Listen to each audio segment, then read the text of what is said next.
Bonjour à vous, soyez les bienvenus dans cette nouvelle vidéo où l'on va parler du petit déjeuner. Cette vidéo va se découper en deux parties principales. Dans un premier temps, je vais analyser trois types de petits déjeuners traditionnels qu'on retrouve très souvent dans l'alimentation des Français. Et puis je vous donnerai ensuite trois variantes de petits déjeuners équilibrés que vous pourrez facilement mettre en place au quotidien. Alors on va tout de suite tordre le cou à une phrase que j'ai beaucoup entendue étant enfant et que j'entends encore aujourd'hui beaucoup de la part de mes patients en consultation.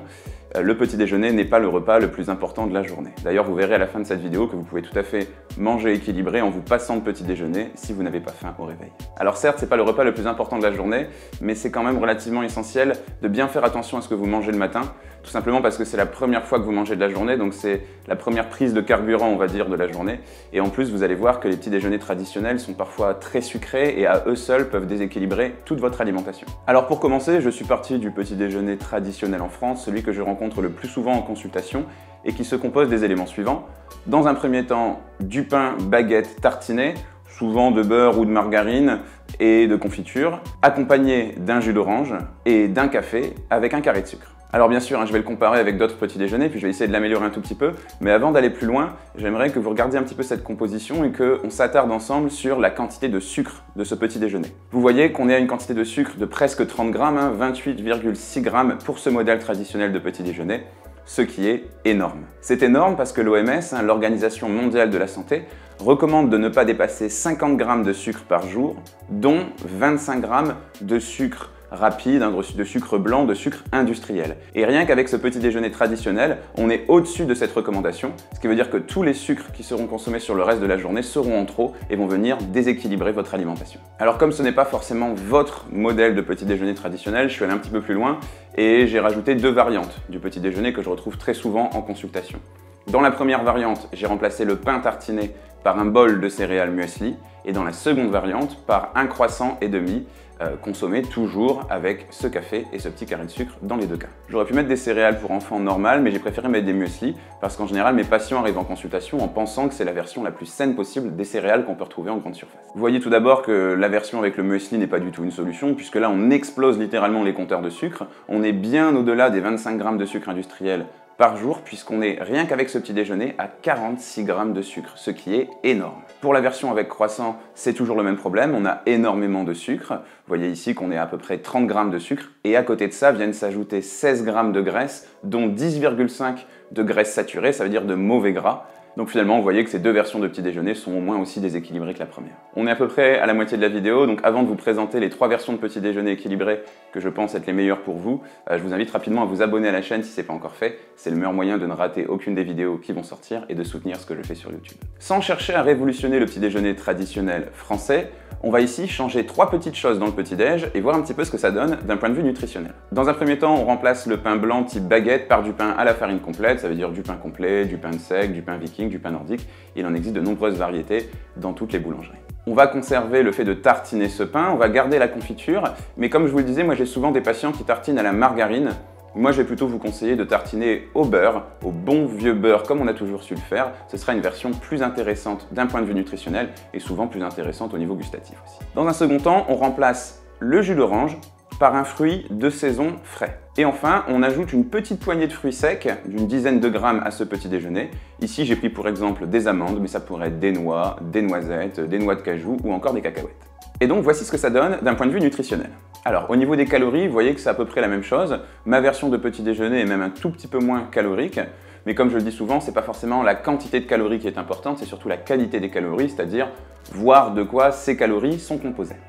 Alors, ce qui a principalement bougé ici, c'est la quantité de sucre. Vous voyez qu'on passe de quasiment 30 grammes de sucre dans la version traditionnelle, ça veut dire à peu près 6 carrés de sucre.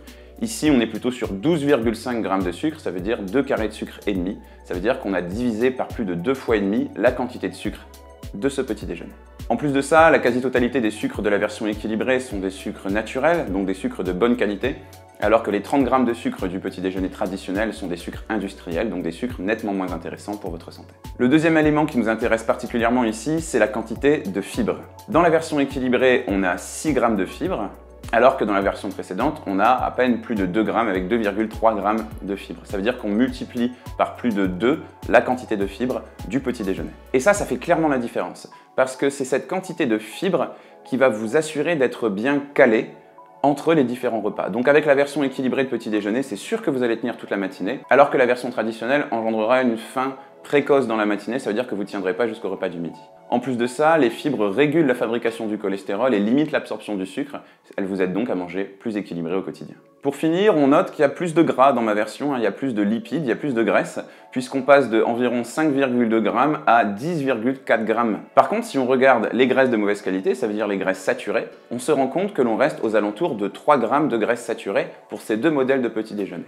Ce qui veut dire que dans ma version équilibrée, il y a certes plus de gras, mais ce n'est que du bon gras, principalement des acides gras qu'on appelle polyinsaturés, tels que les oméga 3 qu'on va retrouver dans les fruits secs. Et puis je précise aussi qu'il ne faut pas avoir peur du gras. Les études prouvent que les Français ne consomment pas spécialement trop de graisse au quotidien, mais trop de graisse de mauvaise qualité. Donc quand c'est des bonnes graisses ici, c'est-à-dire des graisses naturelles et des graisses végétales, on n'hésite pas à en mettre à son petit-déj. Et alors oui, des oméga 3, il y en a dans la margarine, dans le Saint-Hubert, etc., sur lequel j'ai un petit peu tapé en ce début de vidéo, mais on est sur des oméga 3 industriels, des oméga 3 de mauvaise qualité, qui sont en plus accompagnés de plein d'additifs différents, de graisses de très mauvaise qualité qu'on appelle les graisses trans, spécifiques à la margarine et à ce type de produit. Donc je vous recommande très rapidement d'arrêter de consommer de la margarine et de la remplacer par du vrai beurre, comme on a toujours su en faire. Alors vous avez eu un modèle ici de petit déjeuner équilibré, mais il ne vous plaira pas forcément, du coup je vous en ai préparé deux autres en plus. Dans la première version, on va dire que vous faites un petit peu votre muesli vous-même, à la différence du muesli industriel que je présentais en début de vidéo. Donc il vous faut juste un tout petit peu de flocons d'avoine, dans lesquels vous allez mettre un fruit de saison découpé en morceaux. Vous allez ajouter à tout ça une poignée de fruits secs, les fruits secs qui vous font plaisir, noix, noisettes, cacahuètes, noix de pécan, etc. Vous mettez une petite cuillère de miel dans tout ça, pour donner un petit peu plus de goût sucré, parce que les flocons d'avoine nature, c'est vrai que c'est un petit peu plat. Et puis vous allez rajouter tout un tas d'épices, par exemple de la cannelle ou de la vanille en poudre pour donner du goût à l'ensemble, et vous allez tout mettre dans un fromage blanc. Deuxième version, c'est une version salée cette fois. On a donc à nouveau du pain à la farine complète, que l'on va accompagner d'une tranche de jambon blanc, et d'un petit peu de fromage de chèvre, environ 15 ou 20 grammes, d'un fruit de saison, donc ici j'ai choisi la poire, et à côté j'ai mis un thé vert avec, encore une fois, une cuillère à café de miel, parce que j'estime qu'en général, vous avez l'habitude de sucrer vos thés ou vos cafés. Bien sûr, si vous pouvez vous en passer, c'est encore mieux. Donc ça, c'est un petit déjeuner un petit peu moins traditionnel en France, mais il peut tout à fait faire l'affaire au quotidien si vous préférez les petits déjeuners salés aux petits déjeuners sucrés. D'ailleurs, vous pouvez aussi changer la source de protéines. Vous pouvez très bien mettre de la viande des grisons, de la volaille, un œuf, voire même du poisson, si vous aimez les petits déjeuners un petit peu à la façon nordique. Je vous remets donc à l'écran la comparaison nutritionnelle de tous ces petits déjeuners, en gardant tout en haut comme valeur de référence le petit déj traditionnel avec la baguette de pain. Ces deux modèles de petit déjeuner sont bien évidemment encore plus équilibrés. On va avoir beaucoup moins de sucre que dans la version traditionnelle, puisqu'on est à peu près 16 grammes et 10,8 grammes de sucre, contre à peu près 30 grammes pour la version un peu plus classique avec le pain blanc et le jus d'orange. Encore une fois, ce sont deux petits déjeuners qui vont bien plus vous tenir au corps, puisqu'on remarque que les quantités de fibres sont nettement plus importantes que dans la version classique, avec environ 7 grammes de fibres pour ces deux petits déjeuners, contre 2,3 pour la version initiale. Alors, quelle que soit la version de petit déjeuner qui vous plaise, moi je vous conseille de garder en tête de limiter de manière générale, mais surtout au petit-déj, les aliments industrialisés. Plus vous allez vous rapprocher d'aliments qui sont peu transformés, plus ce sera intéressant. Un fruit frais sera plus intéressant qu'une compote ou que même un jus de fruits. Même s'il est 100% pur jus ou même si vous le faites maison, il n'y a plus que du sucre à l'intérieur.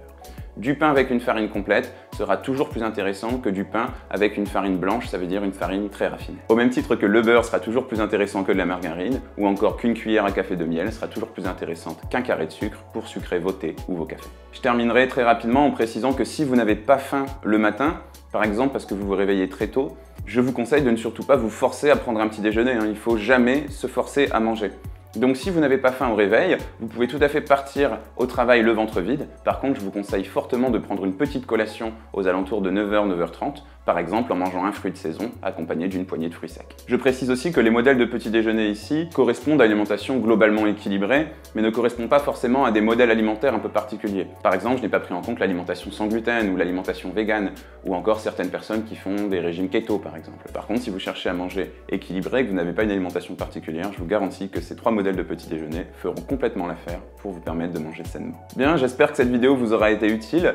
Dites-moi en commentaire quel est le modèle de petit déjeuner que vous préférez et quel est votre petit déjeuner traditionnel. Si cette vidéo vous a plu, je vous invite bien évidemment à la partager, à mettre un like ainsi qu'à vous abonner à la chaîne. Et enfin, si vous souhaitez apprendre à manger équilibré, voire même à perdre un petit peu de poids, je vous remets dans la description de la vidéo un lien vers les 15 chapitres vidéo que je vous ai préparés pour vous permettre d'apprendre à manger équilibré et perdre un petit peu de poids si vous en avez besoin. Ces chapitres vidéo s'accompagnent de plein d'outils tels que des fiches recettes, des menus équilibrés ou encore des listes de courses pour vous permettre de changer vos habitudes pas à pas à votre rythme. Je vous souhaite une bonne journée et je vous dis à très bientôt.